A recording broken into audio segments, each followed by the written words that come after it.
This is a rare Ethiopian Orthodox Bible manuscript, handwritten in Ethiopia's sacred liturgical language. Everything you think you know about the most famous story in history is incomplete. For 2,000 years, the Western world has read a book with the final chapters ripped out. We were told the story ended at the empty tomb. The Ethiopian church took all of this literature, which included literature that nobody considered scripture at the time, and they appear to have just been non-discretionary and included everything. But it didn't. Thousands of miles away, hidden in the stone monasteries of Ethiopia, monks have guarded a different version of events. They hold an ancient Bible with 81 books, not 66. And inside those extra pages is a resurrection account that changes the very definition of God, death, and the human soul. 81 books that change everything. The Ethiopian Orthodox Tewahedo Church has the largest and most diverse biblical canon in history. They have 81 books. That is 15 more than the Protestant Bible and 8 more than the Catholic version. And get this, these aren't just random additions. These are ancient texts that were once considered sacred by the earliest Christians before being banned by the West. We are talking about books like the Book of Enoch, the Book of Jubilees, and the Maccabean. For centuries, Western scholars laughed this off. They said these were just medieval myths.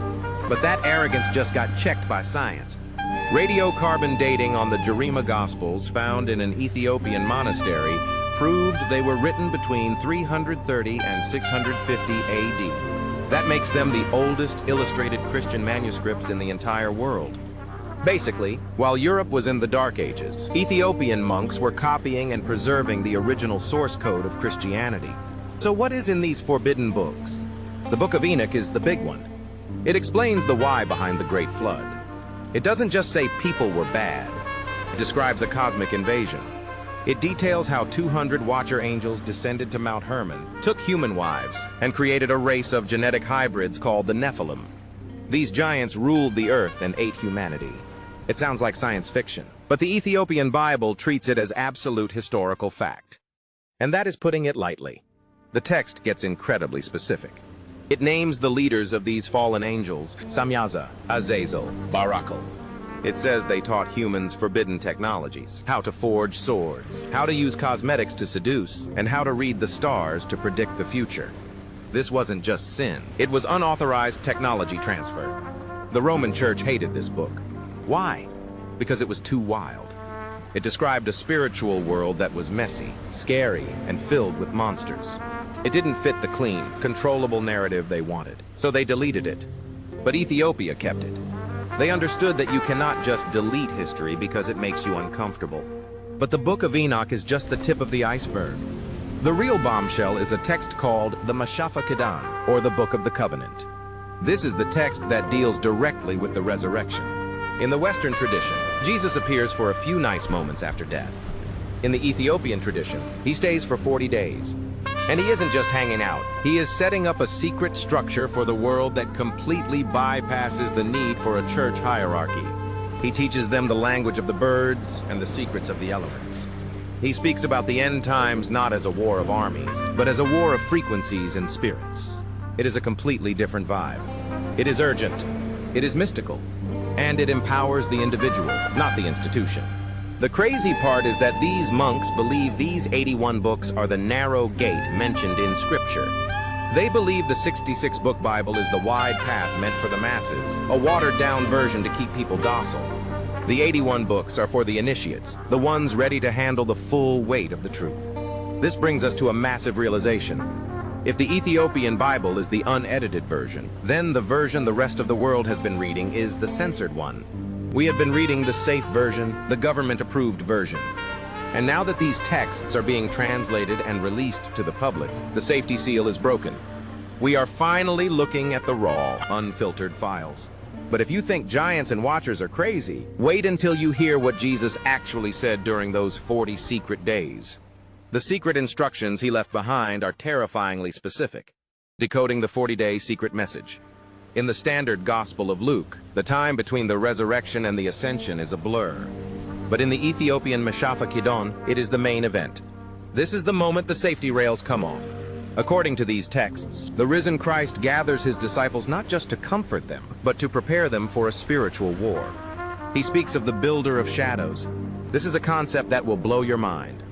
He explains that the material world, the world of money, status, and physical empires is largely the playground of a deceptive force. He tells them, do not build temples of stone, for the stone will crumble. Build the temple of the heart, for it is eternal. This might sound like a nice metaphor, but in the context of the Ethiopian text, it is a literal command. He is warning them against organized religion. He predicts that men will wear long robes and use his name to hoard gold. He specifically warns against a future Rome that will turn his cross into a sword. The specificity is what scares scholars. It is almost as if he is looking 2,000 years into the future and seeing the Crusades, the Inquisitions, and the megachurches. He tells the disciples that the true believer must be a stranger to the systems of men. But here is the catch. He introduces a dualistic view of the human soul that is almost biological. He says every human has two winds blowing through them, the wind of life and the wind of error. The wind of error isn't just bad thoughts. It is described like a parasite. It enters through greed, through the eyes when they look at what they shouldn't, and through the mouth when it speaks lies. Once this wind gets in, it calcifies the heart. It turns a living human into what he calls a walking tomb. Think about that for a second. A walking tomb. A person who breathes, eats, and posts on social media, but spiritually, they are already gone. It is a zombie apocalypse, but for the soul. And get this, he gives them the antidote. It isn't a tithe or a ritual, it is gnosis, knowledge. He teaches them to watch their thoughts like a guard watches a gate. He teaches them that the kingdom of heaven is literally inside their own body, hidden in the silence between thoughts. This is why the Roman Empire had to suppress this text. Rome needed obedient citizens who feared the emperor and the pope. They didn't need self-aware mystics who believed that the church was unnecessary. If you believe God is inside you, you don't pay taxes to the temple. You don't bow to the bishop. You become uncontrollable. The Book of the Covenant also contains bizarre cosmological details. He speaks of the storehouses of the snow and the gates of the winds. For a long time, people thought this was poetic nonsense. But modern meteorology confirms that weather patterns move in global currents, literal rivers of wind. How did a text from 2,000 years ago know about the atmospheric dynamics of the planet? He also speaks of the abyss of water beneath the earth. Again, modern science recently discovered a massive ocean of water trapped in ringwoodite rock deep within the Earth's mantle. More water than in all the surface oceans combined. The Ethiopian Bible was right. There is an abyss of water beneath us. These wow factors add a layer of credibility that is hard to ignore. If the text was right about the water and the winds, could it be right about the spiritual parasite? The tone of these 40 days is urgent. It is not the turn the other cheek vibe of the Sermon on the Mount. It is the vibe of a general giving a final briefing before he leaves the battlefield. He tells them the darkness will come and it will wear my face. That is the scariest line in the book. It will wear my face. He is predicting that the ultimate evil will not look like a monster. It will look like Christianity. It will look like a savior. It will deceive the world by looking exactly like the thing it is trying to destroy. This lines up perfectly with the Antichrist theories, but it makes it much more subtle and dangerous. It suggests the deception is already here, baked into the institutions we trust. But he didn't just leave them with warnings. He left them with a weapon.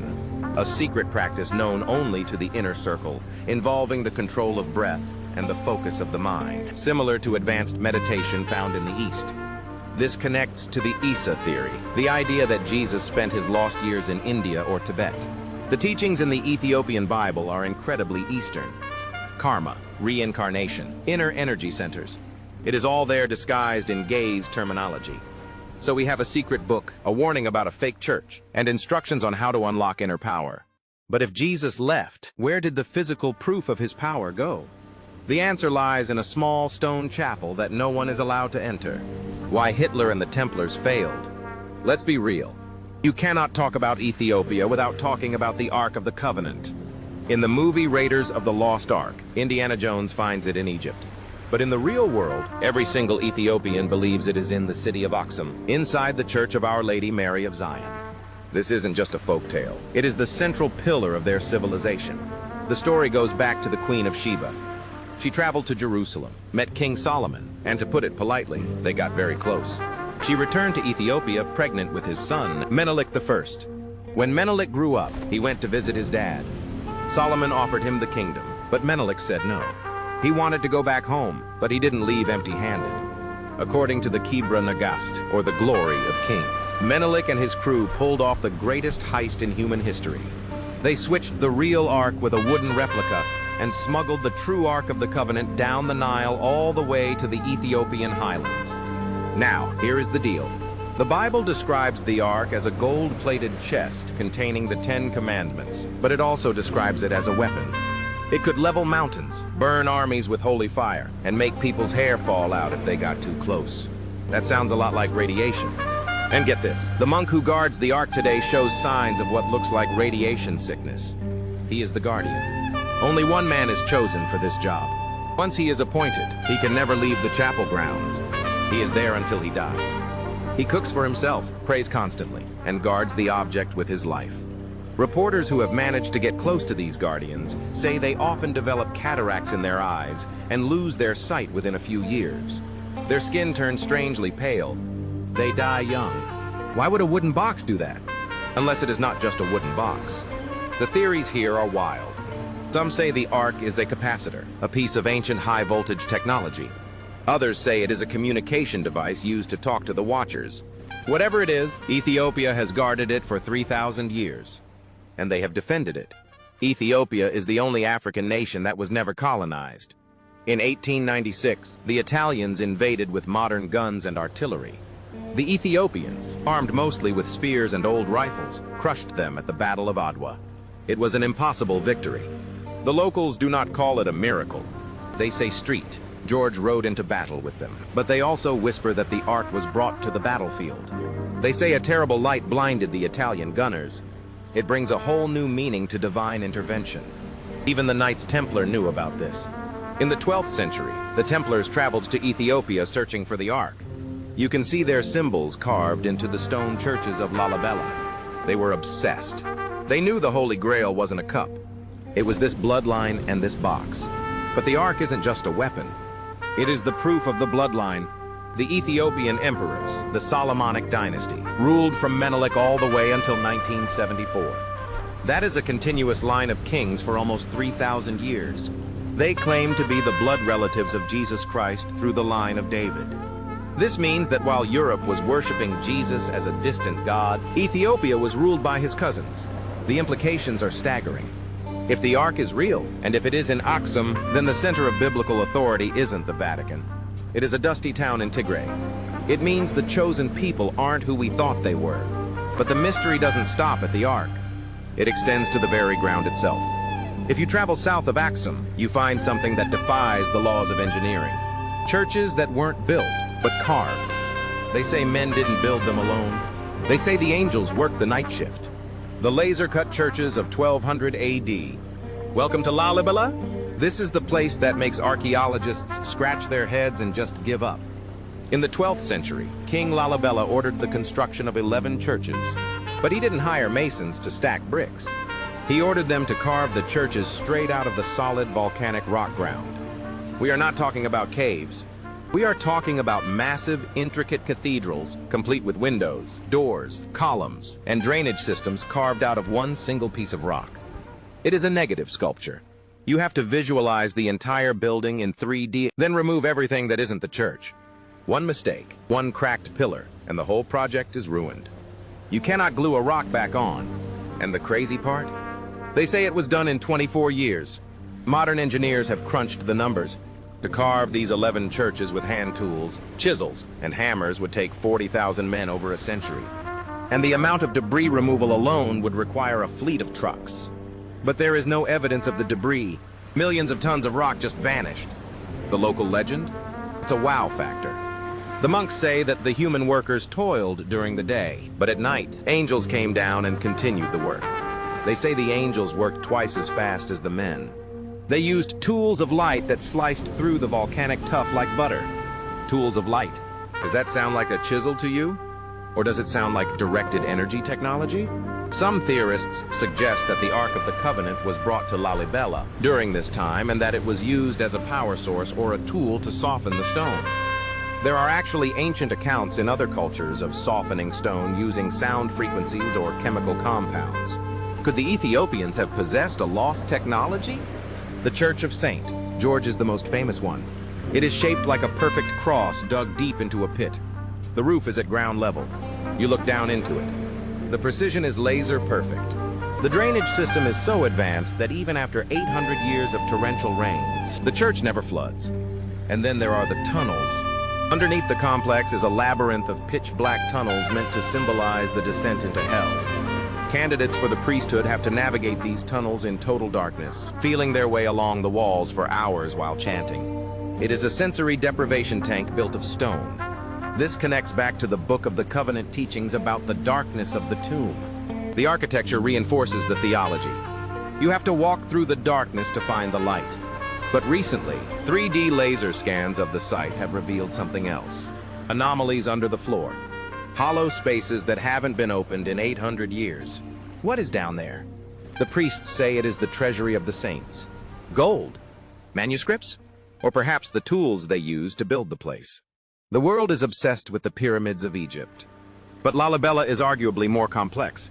The pyramids are stacked blocks. Lalibela is subtraction. It requires a level of planning that suggests a computer-like mind. What most people don't realize is that King Lalibela spent time in Jerusalem before it fell to the Muslims. He wanted to build a new Jerusalem in Africa, safe from the wars of the Middle East. He even named the river flowing through the town the River Jordan. He wasn't just building churches, he was building a bunker. A spiritual fortress to preserve the faith when the rest of the world was burning. And it worked. While European cathedrals were bombed in world wars, Lalibela remained untouched. But the stone holds one more secret.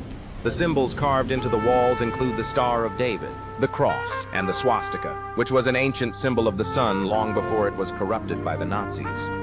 It shows a fusion of faiths, a connection to the East, and a geometry that aligns with the stars. The Ethiopians didn't just preserve books, they preserved the knowledge of how to manipulate matter itself. But the ultimate secret isn't about rocks or boxes. It's about the blood, the secret family tree of God. So here's the deal. In the West, Jesus is a singular figure. He has no wife, no kids, and his family line effectively ends with him. But in the East, and specifically in Ethiopia, family is everything. The Solomonic dynasty of Ethiopia is a genealogical mic drop. From 900 BC until 1974 AD, one family held the throne. Emperor Haile Selassie, the last emperor, was the 225th monarch of this line. He was called the conquering lion of the tribe of Judah. That isn't just a cool nickname, it is a legal claim to the throne of David. If you trace the lineage, it connects Ethiopia directly to the Old Testament. But it also implies the connection to the New Testament that makes people very nervous. If Mary was of the house of David and the Ethiopian kings were of the house of David, they are cousins. Rastafarians believe Haile Selassie was the return Messiah. They looked at the prophecies in the book of Revelation about the Lion of Judah and said, that's him. Selassie himself was a devout Orthodox Christian and never claimed to be Jesus, but he never fully denied the mystique either. He knew the power of the bloodline. But let's look at the DNA. Recent genetic studies on the Ethiopian population have shown a massive amount of non-African DNA mixed in from thousands of years ago. It confirms that there was a huge migration of people from the Levant, modern-day Israel and Syria, into Ethiopia around 3,000 years ago. The science backs up the legend. People from Jerusalem really did move there. This creates a back door to Christianity. While the Romans were converting pagans by the sword, the Ethiopians were practicing a form of Judaism that naturally evolved into Christianity because they were already part of the family. They didn't need to be converted, they just needed to be updated. This is why their Christianity looks so different.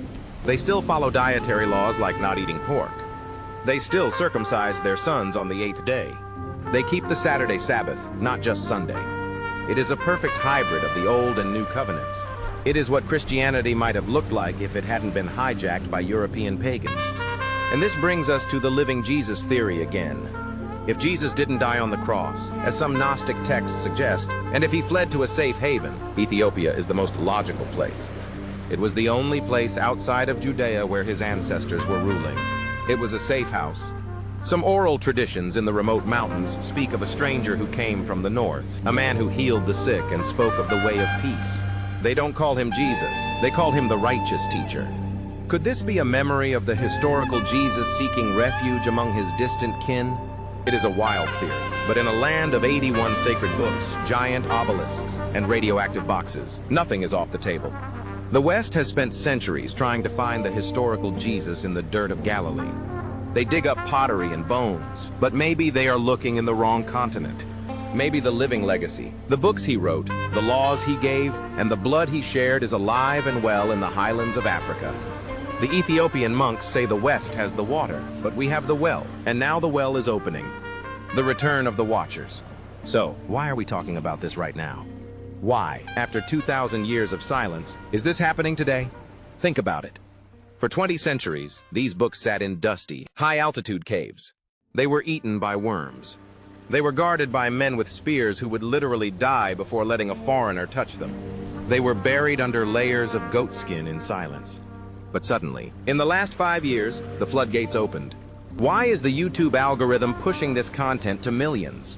Why are unauthorized translations hitting the internet faster than scholars can suppress them? Why are you hearing about the Book of the Covenant on your timeline between a cat video and a news clip? Because the time is up. The alarm clock just went off. According to the wildest interpretations of these texts, there is a specific fail-safe built into human history. The Book of the Covenant reportedly contains a prophecy about the last days that is unlike anything in the King James Bible. It speaks of an era when the world is wrapped in webs of illusion. Scholars and conspiracy theorists are looking at that phrase, webs of illusion, and their jaws are hitting the floor. In Gaze, the concept describes a reality that is connected but false.